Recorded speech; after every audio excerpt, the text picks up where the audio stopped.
Hi Pisces and Pisces rising, this is your March 2017 forecast.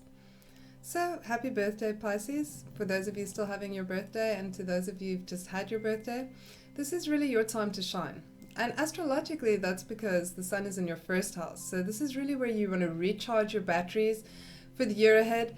It's time you're more in tune with your inner identity and purpose, and for this reason it's a more self-centered time of year, and that's as it should be. Because you're more in touch with your needs and purpose and where you want to go in life, it's really the time to set your best foot forward. This is also the house of how we project into the world, and because you're feeling energized and revitalized at this time, you're able to project yourself more forcefully. You're feeling more confident and more self-assured. So this is going to be helped immensely by Mercury also being in your first house until the 14th of the month. So Mercury in the first house helps you articulate your ideas, to really put to project yourself well, to articulate well, to express well. Mercury in the first is also very good for trade, business, commerce. So you're initiating conversations, you're initiating business. So you're more busy than usual. So, you may just want to pull in the focus a little bit so that you get your priorities straight and focus on getting the most important things done first, because you may spread yourself a little bit thin. But generally speaking, very good for hustle, for trade, for commerce, for projecting yourself forcefully, for expressing your ideas really well. So the big news that concerns everyone this month is Venus going retrograde. So Venus goes retrograde on the 3rd of March and stays retrograde until the 15th of April. So Venus goes retrograde every 18 months.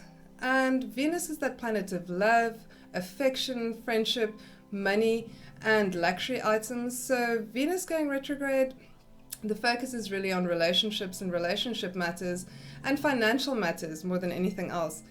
So for everyone, it can be about finishing past business with relationships. So for some, it can be breakups, finalizing divorce proceedings, but more commonly, it's for people find that they're looking up someone with whom they had a significant partnership in the past. So someone may be calling on you or you may be calling on someone else. So swooping in for a second look. Because Venus is going to be retrograding in your second house, this is also a good time to buy antiques, to swoop in for bargains, particularly in the second-hand market. And with Venus retrograding in your second house, it's also a very good time to renegotiate financial situations, contracts, bank loans, and the terms and agreements around these things. So particularly when Venus goes stationary, which will be on the 3rd, and when Venus goes direct, which will be around the 15th of April, this could be a good time to change lawyers too. So, but you just have to watch out with Venus in the second house. You want to be a bit more discerning around impulse buys. Venus really favors luxury items. So, there can be a lot of extravagance when Venus is retrograde in the second house. And, although on the one hand it can have you finding bargains, it can also make you a little bit less practically minded. So impulse purchases around luxury items that can disappoint later. And maybe, sales items can't be returned. So just watch out for that. So be discriminating. But like I said, can be good for getting bargains. With regard to dating, you might want to reserve judgment because people aren't always as they appear. Or conversely, make a snap judgment. Maybe don't let those glamorous appearances fool you, and don't waste your time either. Okay, so let's look at what else is happening this month. So like I said, the sun in your first house, so really putting your best foot forward, projecting yourself with Mercury in the first until the 14th as well, articulating yourself, expressing yourself, and also a very good energy for starting business, getting business off the ground. So good for hustle, trade, and commerce.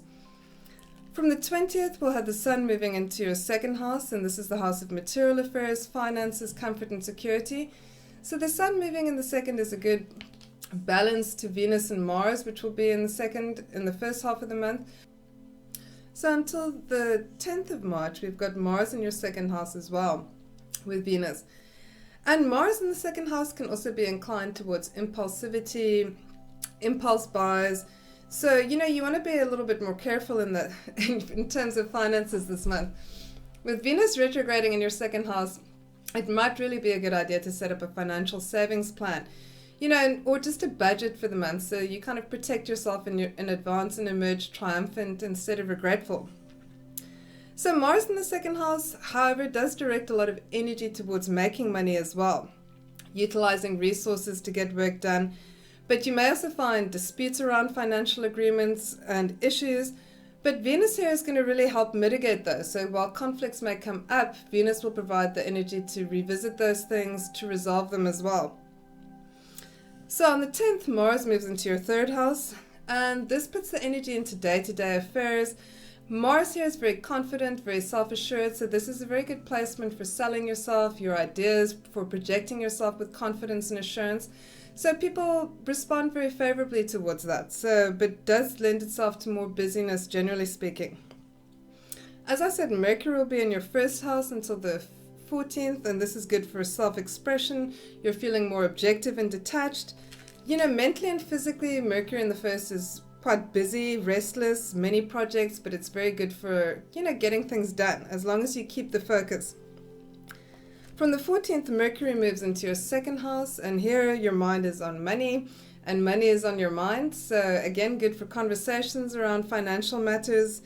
And, it does favor business and commercial transactions, and there's a lot more effort and energy put into these kinds of transactions, generally speaking.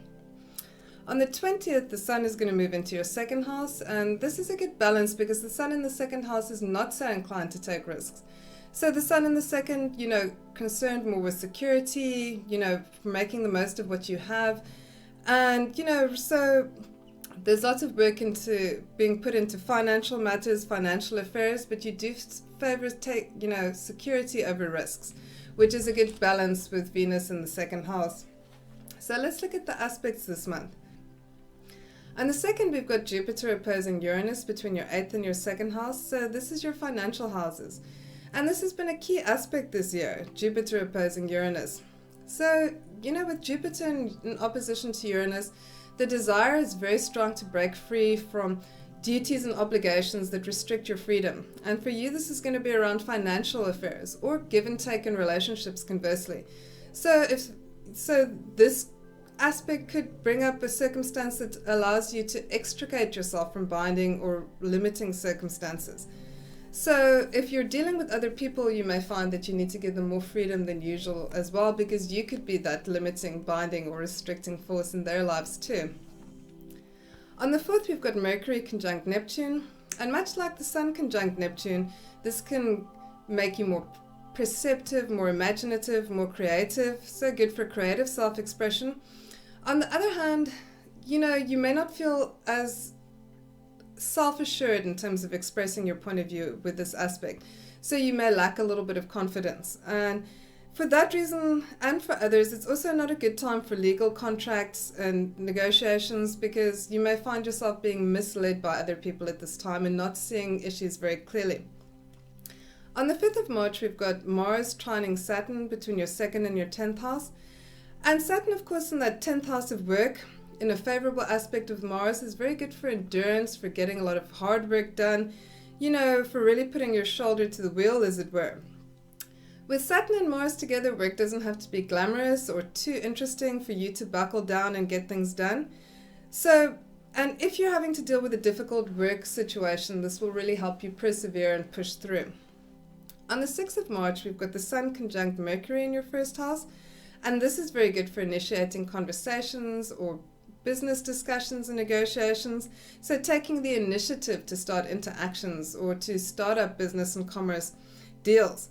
So starting a business venture, exchange of ideas and information. So you'll be taking the initiative with the Sun and Mercury in your first house. So feeling restless, feeling active, feeling like you want to get things done. So on the 8th, Mercury and the Sun, which are still conjunct, are sextiling Pluto in your 11th house. And this has one feeling mentally curious.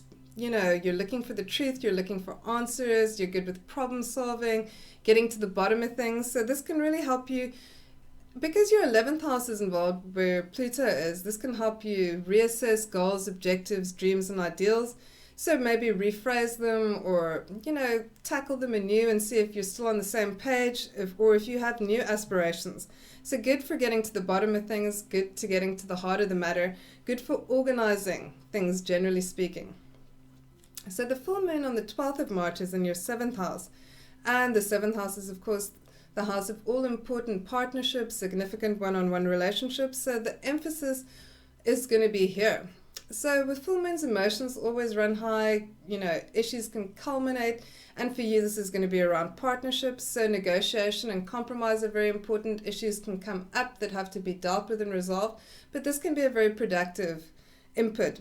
On the 17th, we've got the Sun, now in difficult aspect with Saturn, again between the 1st and the 10th house. And luckily, this is difficult but brief. Troubling issues can be raised. There can be conflict with authority figures for you, particularly in work, career matters. You can also find that there's a lot of duties, demands, and obligations placed on you at this time, but not the corresponding energy to match these things. So feeling a bit discouraged, feeling a bit isolated, and a bit desultory. So just push through. Luckily, this difficult aspect is short. On the 18th, we've got Mercury conjuncting Venus in your second house. And this is very good for declarations of love. You're able to articulate your feelings. It can favor financial and business dealings. And again, for you, reassessing the terms of financial agreements and contracts could be very favorable under this transit, but good for financial and business dealings generally, and for expressing words of love. So the Sun moves into your second house on the 20th of March, and the Sun in the second, the focus is more on security, financial matters, opening up new streams of income, not taking big risks, playing it safe for the time being, and also nurturing and pampering yourself. On the 24th, we've got Mercury opposing Jupiter between your second and 8th houses, and again, this is financial houses. So with Mercury and Jupiter even in opposition, this can be very good for big picture thinking. The problem is always in the details, so you have to work a little bit more carefully, make an effort to work with accuracy, and then it can actually be quite good for business affairs and financial affairs for you, as long as you tend to the details. On the 25th, we've got the Sun conjuncting Venus in your second house, and this could be a moment of relationship clarity. Venus, of course, is retrograde, so here the Sun and Venus together can really give you an aha moment. It can also be good for self-expression, for creativity, and again, could show the return of newer old love interests. It makes you attractive to others as well, so you can draw somebody in pretty easily. On the 26th, we've got Mercury conjunct Uranus in your second house, and this can be an exciting aspect, show a lot of fast tempo, mental stimulation, inventiveness, originality. On the other hand, it can show, for some people, it can come across more as being overwhelmed. There's too much stimulus, and you may find you need to be a little bit more grounded in your approach today, because things are coming in too fast and you're feeling a bit nervous and agitated. But on the other hand, could be very good for originality and mental cleverness, generally speaking. Just, tone down the tempo a little bit. So we've got a new moon happening in your second house in Aries on the 28th.